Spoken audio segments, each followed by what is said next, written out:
بسم اللہ الرحمن الرحیم۔ السلام علیکم۔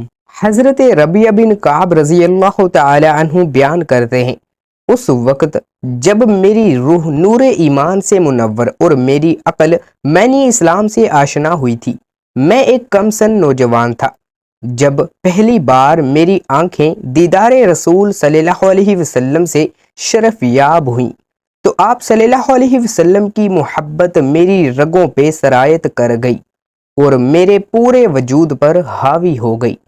میں آپ صلی اللہ علیہ وآلہ وسلم کے اوپر اس طرح دل و جان سے فریفتہ ہو گیا کہ آپ کی محبت نے مجھے ہر چیز سے بیگانہ کر دیا۔ چنانچہ میں نے اپنے دل میں کہا، ربیعہ تمہارا بھلا ہو، تم خود کو ہر کام سے فارغ کر کے رسول اللہ صلی اللہ علیہ وسلم کی خدمت کے لیے وقف کیوں نہیں کر دیتے؟ ایسا کرو کہ اپنے آپ کو ان کی خدمت کے لیے پیش کر دو۔ اگر انہوں نے تمہاری خدمات کو قبول فرما لیا تو تم کو ان کی قربت و محبت کی سعادت سے بہرہ ور ہونے کا موقع نصیب ہو جائے گا اور تم دنیا و آخرت دونوں کی بھلائی حاصل کرنے میں کامیاب ہو جاؤ گے۔ پھر کسی تاخیر کے بغیر میں نے اس امید کے ساتھ خود کو آپ صلی اللہ تعالی علیہ وآلہ وسلم کی خدمت میں پیش کر دیا کہ آپ مجھے اپنی خدمت کے لیے قبول فرما لیں، اور واقعی آپ صلی اللہ علیہ وآلہ وسلم نے مجھے مایوس نہیں کیا بلکہ اپنی خدمت کا موقع دینے پر رضامند ہو گئی، اور اس روز سے میں سائے کی طرح آپ صلی اللہ تعالی علیہ وآلہ وسلم کے ساتھ رہنے لگا۔ میں ہر جگہ اور ہر وقت آپ صلی اللہ علیہ وسلم کی خدمت میں حاضر رہتا۔ آپ صلی اللہ علیہ وسلم جب بھی اپنی نگاہوں سے میری طرف کوئی اشارہ فرماتے، میں فوراً تعمیل ارشاد کے لیے حاضر ہو جاتا۔ آپ صلی اللہ علیہ وآلہ وسلم نے جب بھی کسی چیز کی ضرورت محسوس کی، مجھے اس کی تکمیل میں کبھی کوتاہ یاست نہیں پایا۔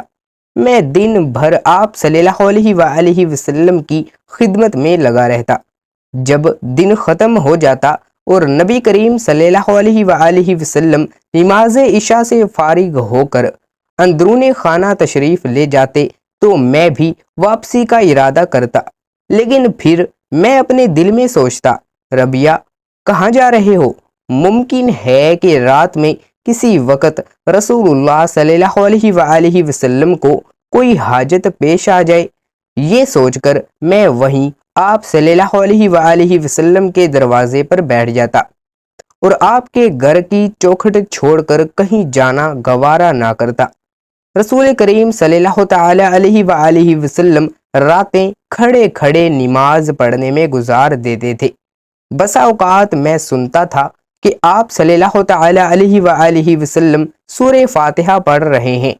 آپ اسے مسلسل اتنی دیر تک دہراتے رہتے کہ میں اکتا جاتا یا میرے اوپر نیند کا غلبہ ہو جاتا اور میں سو جاتا۔ رسول اللہ صلی اللہ علیہ وآلہ وسلم کی عادت تھی کہ اگر کوئی شخص آپ کے ساتھ کسی قسم کا احسان کر دیتا تو آپ اس سے بہتر طریقے سے اس کے احسان کا بدلہ چکا دیتے تھے۔ اپنی اسی عادت کے مطابق آپ صلی اللہ تعالی علیہ وآلہ وسلم میری خدمات کا صلہ دینا چاہتے تھے۔ چنانچہ ایک روز مجھے مخاطب کرتے ہوئے فرمایا، ربیعہ ابن کعب، یا رسول اللہ صلی اللہ علیہ وآلہ وسلم، میں بصر و چشم حاضر خدمت ہوں۔ میں نے عرض کیا، مجھ سے کچھ مانگو، میں تمہاری مانگ پوری کروں گا۔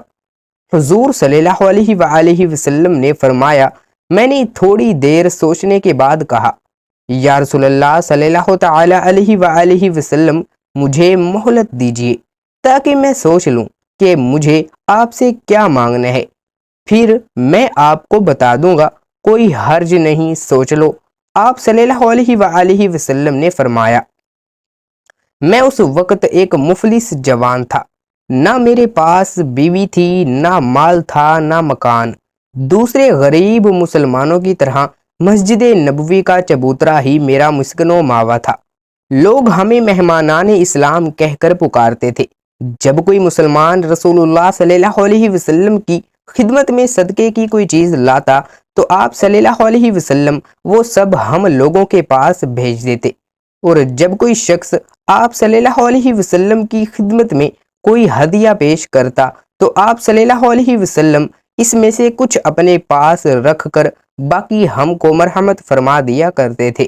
اپنی اسی تنگ دستی اور پریشان حالی کی وجہ سے میرے دل نے کہا کہ میں رسول اللہ صلی اللہ علیہ وسلم سے دنیاوی ساز و سامان مانگ لوں تاکہ فکر و محتاجی سے نجات مل جائے، اور دوسرے لوگوں کی طرح میں بھی مال اور بیوی بچوں والا ہو جاؤں۔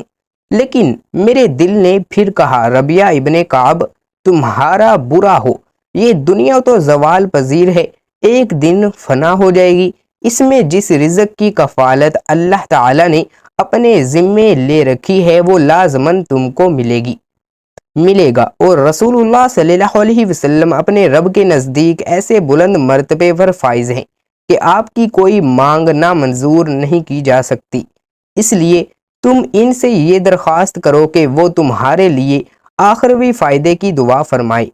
میں نے اس فیصلے پر اپنے دل میں نہایت اطمینان و استراحت کی کیفیت محسوس کی۔ پھر جب میں بارگاہ نبوی میں حاضر ہوا تو آپ صلی اللہ تعالی علیہ وآلہ وسلم نے مجھ سے دریافت فرمایا، ربیہ کیا کہتے ہو؟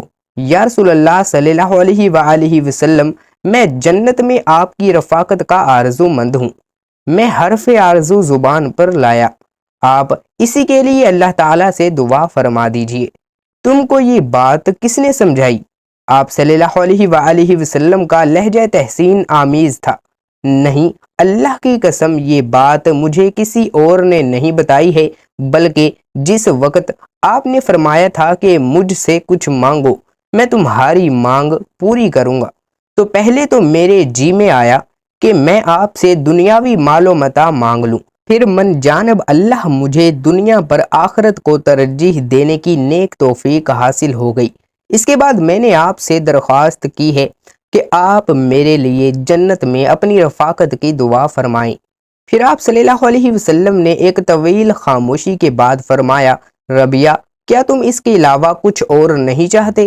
نہیں یا رسول اللہ صلی اللہ علیہ وسلم، جو چیز میں نے آپ صلی اللہ علیہ وسلم سے مانگی ہے دوسری کسی چیز کو میں اس کے برابر نہیں سمجھتا۔ میں نے عرض کیا، تب کثرت سجود سے میری مدد کرو۔ آپ صلی اللہ علیہ وسلم نے میری درخواست منظور کرتے ہوئے فرمایا، اس کے بعد میں پوری جاں فشانی کے ساتھ عبادت میں مصروف ہو گیا تاکہ جس طرح دنیا میں آپ کی خدمت سے بہرے ور ہوں اسی طرح آخرت میں بھی آپ کی رفاقت سے محفوظ ہو سکوں۔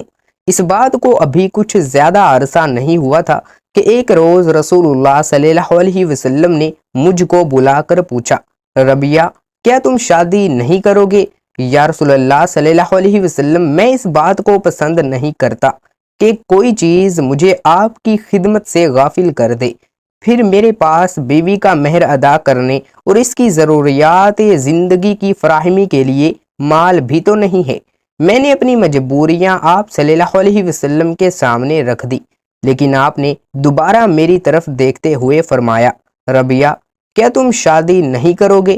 میں نے آپ صلی اللہ علیہ وسلم کو پھر وہی جواب دیا جو پہلے دے چکا تھا، لیکن جب میں نے تنہائی میں اس پر غور کیا تو مجھے اپنے اس جواب پر سخت ندامت و پشیمانی ہوئی، اور میں نے اپنے دل میں کہا، ربیہ تمہارا بھلا ہو، اللہ کی قسم نبی کریم صلی اللہ تعالی علیہ وآلہ وسلم تمہارے دینی و دنیاوی مصالح کو تم سے زیادہ بہتر طریقے پر سمجھتے ہیں، اور تمہارے پاس جو کچھ ہے اس کو تم سے زیادہ اچھی طرح جانتے ہیں۔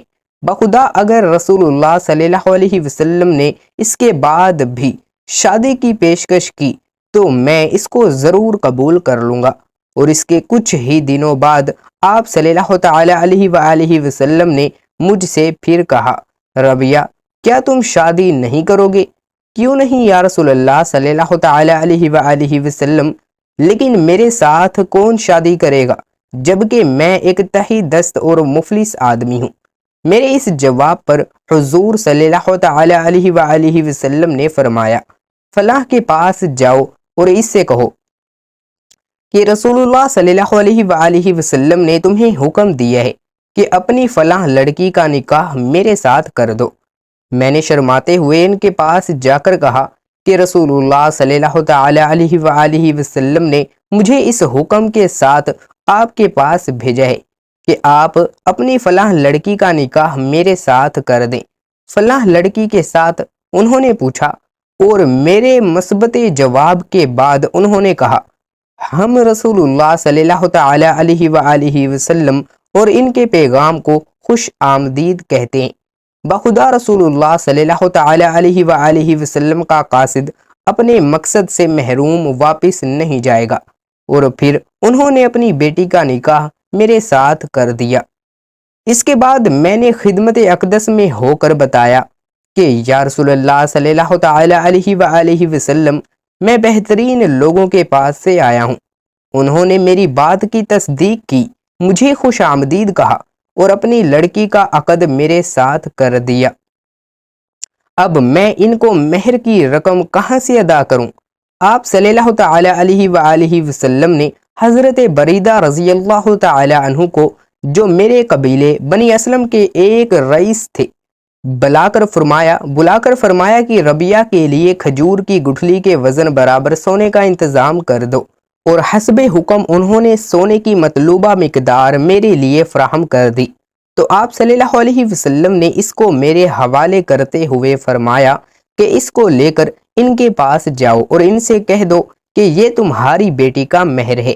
چنانچہ میں نے اسے لے جا کر ان کے حوالے کر دیا، جس کو انہوں نے قبول کر لیا اور اپنی رضامندی کا اظہار کرتے ہوئے کہا، کثیر طیب کافی ہے اور عمدہ ہے۔ میں نے واپس آ کر رسول اللہ صلی اللہ علیہ وسلم کو بتایا کہ میں نے ان سے زیادہ شریف لوگ نہیں دیکھے۔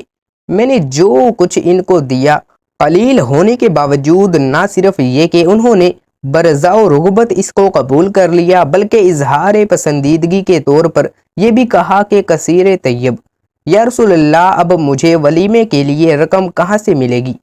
آپ نے پھر حضرت بریدہ رضی اللہ تعالی عنہ کو بلا کر کہا کہ ربیہ کے لیے ایک مینڈھے کی قیمت اکٹھا کر دو۔ چنانچہ انہوں نے رقم فراہم کر کے میرے لیے ایک موٹا تازہ مینڈھا خرید دیا۔ اس کے بعد رسول اللہ صلی اللہ علیہ وسلم نے مجھ سے فرمایا کہ عائشہ رضی اللہ تعالی عنہ کے پاس جاؤ اور ان سے کہو کہ جو جو ان کے پاس ہیں وہ تم کو دے دیں۔ اور جب میں نے ان کو رسول اللہ صلی اللہ علیہ وسلم کا پیغام پہنچایا تو انہوں نے ایک ٹوکرے کی طرف اشارہ کر کے فرمایا کہ اسے اٹھا لو، اس میں 7 سا جو ہیں۔ اللہ کی قسم ہمارے پاس اس کے علاوہ کھانے کی دوسری کوئی چیز نہیں ہے۔ میں وہ مینڈھا اور جو اپنی بیوی کے گھر والوں کے پاس لے گیا، انہوں نے کہا کہ جو سے تو ہم روٹیاں تیار کر دیں گے، البتہ مینڈھا تم واپس لے جاؤ اور اپنے ساتھیوں سے کہو کہ اس کا گوشت تیار کر دیں۔ میں مینڈھے کو لے آیا اور میں نے اور میرے قبیلے کے کچھ لوگوں نے مل کر اس کو ذبح کیا، اس کی کھال اتاری اور اسے پکا کر تیار کر دیا۔ اس طرح ہمارے پاس ولیمے کے لیے روٹی اور گوشت کا انتظام ہو گیا۔ میں نے رسول اللہ صلی اللہ علیہ وسلم کو بھی اپنے ولیمے پر بلایا اور آپ صلی اللہ علیہ وسلم نے میری دعوت قبول فرمائی۔ بعد میں رسول اللہ صلی اللہ علیہ وسلم نے حضرت ابوبکر صدیق رضی اللہ تعالی عنہ کی زمین سے متصل مجھے ایک زمین بھی عنایت فرما دی۔ یوں مجھے دنیا بھی حاصل ہو گئی اور اس کی طلب بھی پیدا ہو گئی، یہاں تک کہ میں حضرت ابوبکر رضی اللہ تعالی عنہ کے ساتھ کھجور کے ایک درخت کے بارے میں اختلاف کر بیٹھا۔ میں نے کہا کہ یہ میری زمین میں ہے اور ان کا کہنا تھا کہ میری زمین میں ہے۔ آخرکار ہم دونوں کے درمیان بات بڑھ گئی اور انہوں نے مجھے ایک ناگوار بات کہہ دی۔ نکلنے کو تو وہ بات اچانک ان کے منہ سے نکل گئی، مگر فوراً ہی ان کو احساس ہو گیا اور اس پر اپنی پشیمانی کا اظہار کرتے ہوئے انہوں نے مجھ سے کہا کہ ربیہ، جواب میں تم مجھ کو وہی جملہ کہہ کر اپنا بدلہ چکا لو۔ لیکن میں نے کہا کہ بخدا میں آپ سے بدلہ لینے کی جرات نہیں کر سکتا۔ انہوں نے کہا کہ اگر تم مجھ سے بدلہ نہیں لوگے تو میں رسول اللہ صلی اللہ علیہ وآلہ وسلم کی خدمت میں تمہاری شکایت کر دوں گا۔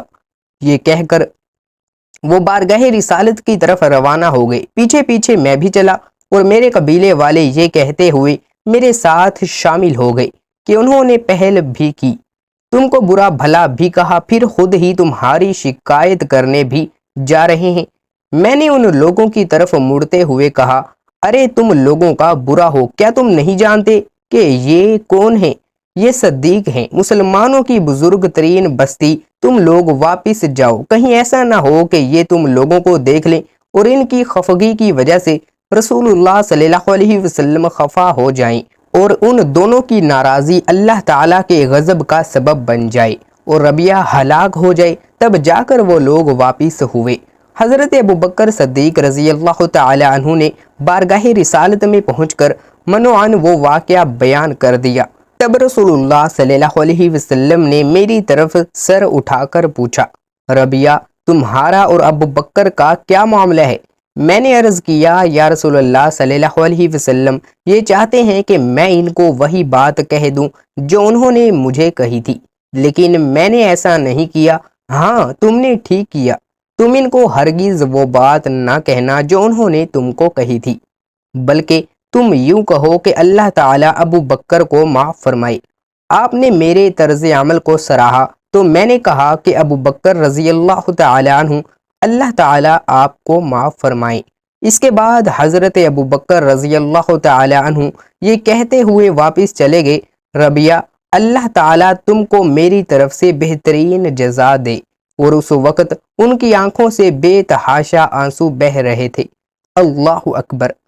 اللہ پاک ہمیں بہتر عمل کرنے کی توفیق عطا فرمائے، آمین یا رب العالمین۔ ناظرین کمنٹ باکس میں اللہ تعالیٰ کے 99 ناموں میں سے ایک نام ثواب کی نیت سے ٹائپ کر دیں، چینل کو سبسکرائب کر دیں، بیل آئیکن کے بٹن کو دبا دیں، ویڈیو کو لائک کر دیں اور ویڈیو کو زیادہ سے زیادہ شیئر بھی کیجیے گا۔ اللہ پاک ہم سب کا حامی و ناصر ہو۔ اللہ پاک اس ویڈیو میں کی گئی کسی بھی قسم کی کمی کوتاہی کو اپنے فضل و کرم سے معاف فرمائے، کسی بھی قسم کی غلطی کو اپنے فضل و کرم سے معاف فرمائے۔ نیکسٹ ویڈیو پہ ملیں گے، اللہ حافظ۔